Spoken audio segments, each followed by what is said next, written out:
En dehors des partenaires, qu'est-ce que les Africains eux-mêmes peuvent faire?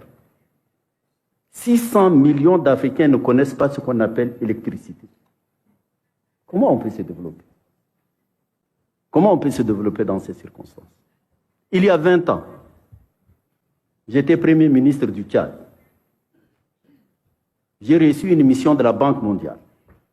On discutait programme d'ajustement, on discutait de l'énergie. C'était une après-midi. Il y a coupure et la coupure continue jusqu'à aujourd'hui. Je prends à témoin mon jeune frère ministre tchadien du plan qui s'appelle Moussa Lou aussi.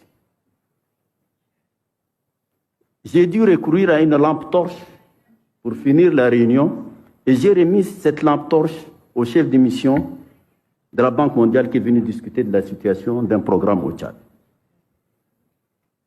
Certes, il y a la responsabilité des Tchadiens, la responsabilité des Africains sur la gouvernance. Ça, c'est un autre sujet qu'on peut débattre.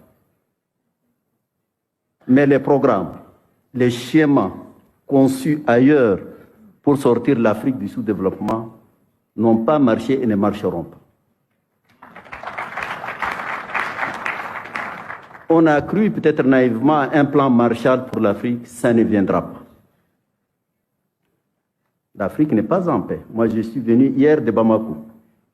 Je vais partir demain à Ouagadougou. Quand on prend le Sahel depuis au moins 10 ans, qu'est-ce qui se passe au Sahel? Dans ces conditions, on ne peut pas parler d'intégration, on ne peut pas parler de prospérité, on ne peut pas parler de paix.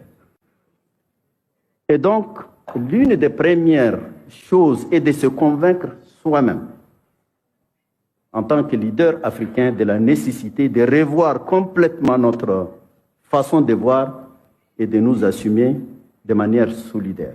Il y a des possibilités. Il y a des possibilités.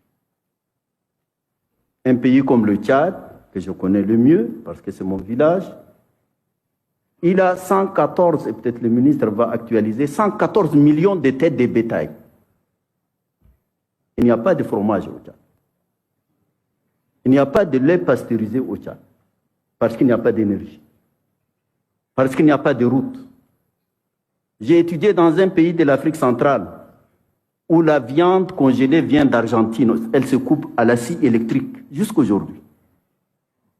Entre N'Djamena et cette capitale, s'il y avait une route ou un chemin de fer ou des transports aériens à coût raisonnable, ces gens-là ne mangeront pas de la viande congelée qui a fait 3, 4, 5, 10 ans, alors qu'ils ont de la viande fraîche à côté.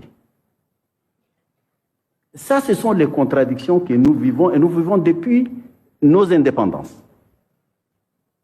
Un pays de la dimension du Tchad, 1 284 000 km², il n'y a pas 1 km de voie ferrée. Comment on peut faire le transport? Comment on va exploiter les mines? Comment on va exploiter le bétail? Comment on va exploiter l'agriculture dans ces conditions? Madame la SEO de Nouran de Padre a dit peut-être que le Tchad est l'un des derniers pays au monde en matière de couverture électrique.